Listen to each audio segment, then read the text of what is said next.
Hi guys, kids special ಸೂಜಿ cake ಹೇಗೆ ಮಾಡೋದು ಅಂತ ನೋಡೋಣ. ತುಂಬ ಚೆನ್ನಾಗಿ ಬಂದಿತ್ತು ಫ್ರೆಂಡ್ಸ್. ಇದು ಒಳ್ಳೆ ಟೇಸ್ಟಿಯಾಗೂ ಇರುತ್ತೆ. ಸೊ ಫಸ್ಟ್ ನಾವು ಒಂದು ಪಾತ್ರೆಗೆ 1/2 ಕಪ್ಪಷ್ಟು ಆಯಿಲ್ ಹಾಕಬೇಕು.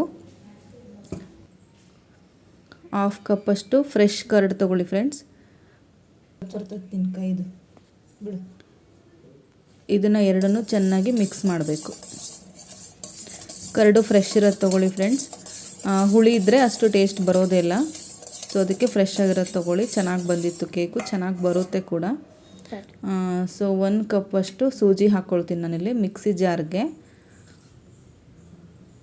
ಅದು ಸೇಮ್ ಕಪ್ಪಲ್ಲೇ 1/2 ಕಪ್ಪಷ್ಟು ಶುಗರ್ ಹಾಕ್ಕೋಬೇಕು.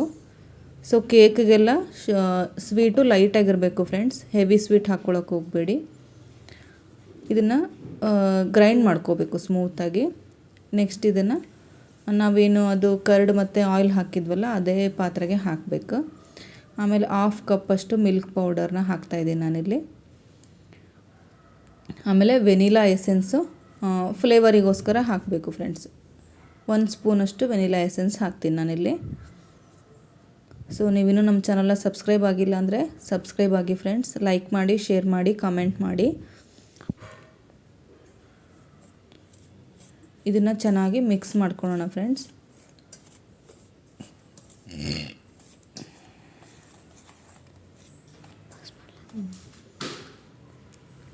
ಇದಕ್ಕೆ 1/2 ಕಪ್ಪಷ್ಟು ಹಾಲು ಹಾಕಬೇಕು. ಹಾಲು ಹಾಕಿ ಚೆನ್ನಾಗಿ ಮಿಕ್ಸ್ ಮಾಡ್ಕೊಳ್ಳಿ ಫ್ರೆಂಡ್ಸ್.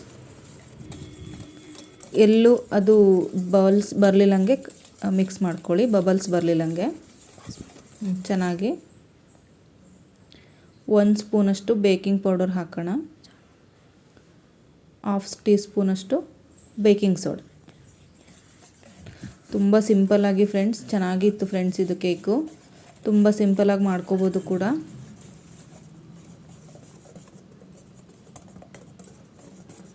ನೋಡಿ, ಈ ಥರ ಗಂಟಿಲ್ದಂಗೆ ಚೆನ್ನಾಗಿ ಕಲಿಸ್ಕೊಂಡಿದ್ದೀವಿ. ಇವಾಗ ನಾವು ಇದನ್ನು ಫಸ್ಟಿಗೆ ನಾವಿಲ್ಲಿ ಒಂದು ಕೇಕ್ ಮೌಲ್ಡ್ನ ರೆಡಿ ಮಾಡ್ಕೊಂಡಿದ್ದೆ ಫ್ರೆಂಡ್ಸ್ ನಾನು.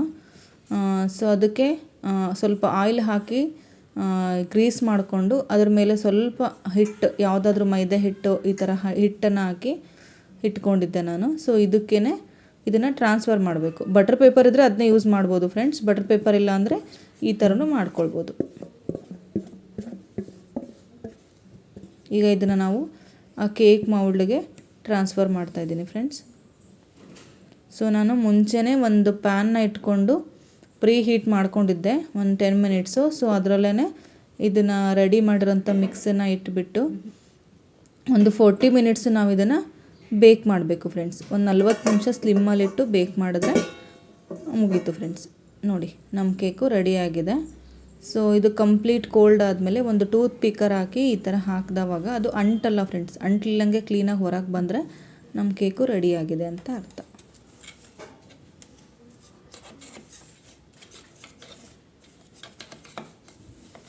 ನೋಡಿ ಎಷ್ಟು ನೀಟಾಗಿ ಬರ್ತಾಯಿದೆ.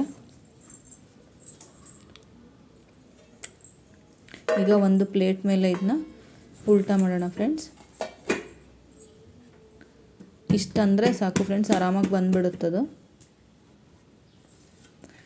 ನೋಡಿ ಎಷ್ಟು ಚೆನ್ನಾಗಿ ಬಂದಿದೆ. ಸೊ ಮೌಲ್ಡ್ಗೂ ಕೂಡ ಸ್ವಲ್ಪನೂ ಕೂಡ ಸ್ಟಿಕ್ ಆಗಿಲ್ಲ, ಕ್ಲೀನಾಗಿ ಹೊರಗಡೆ ಬಂದಿದೆ ಕೇಕು. 40 ಮಿನಿಟ್ಸು ಕರೆಕ್ಟಾಗಿ ಬೇಕ್ ಮಾಡಿದ್ರೆ ಈ ಥರ ಚೆನ್ನಾಗಿ ಬರುತ್ತೆ ಫ್ರೆಂಡ್ಸ್ ಕೇಕು. ತುಂಬ ಚೆನ್ನಾಗಿತ್ತು ಫ್ರೆಂಡ್ಸ್. ಇದು ಮಕ್ಕಳಂತೂ ತುಂಬಾ ಇಷ್ಟಪಟ್ಟು ತಿಂದರು ಇದನ್ನ. ಇವಾಗ ನಾವು ಕಟ್ ಮಾಡೋಣ. ನೋಡಿ ಎಷ್ಟು ಕ್ಲೀನಾಗಿ ಬರ್ತಾಯಿದೆ. ನೋಡಿ ಫ್ರೆಂಡ್ಸ್, ಸೇಮ್ ಬೇಕ್ರಿ ಸ್ಟೈಲಲ್ಲೇ ಬಂದಿತ್ತು ಫ್ರೆಂಡ್ಸ್. ಇದು ತುಂಬ ಅಂದರೆ ತುಂಬ ಟೇಸ್ಟಿಯಾಗಿತ್ತು. ನೋಡಿ, ಒಂದ್ಸಲ ಟ್ರೈ ಮಾಡಿ ಫ್ರೆಂಡ್ಸ್. Thank you.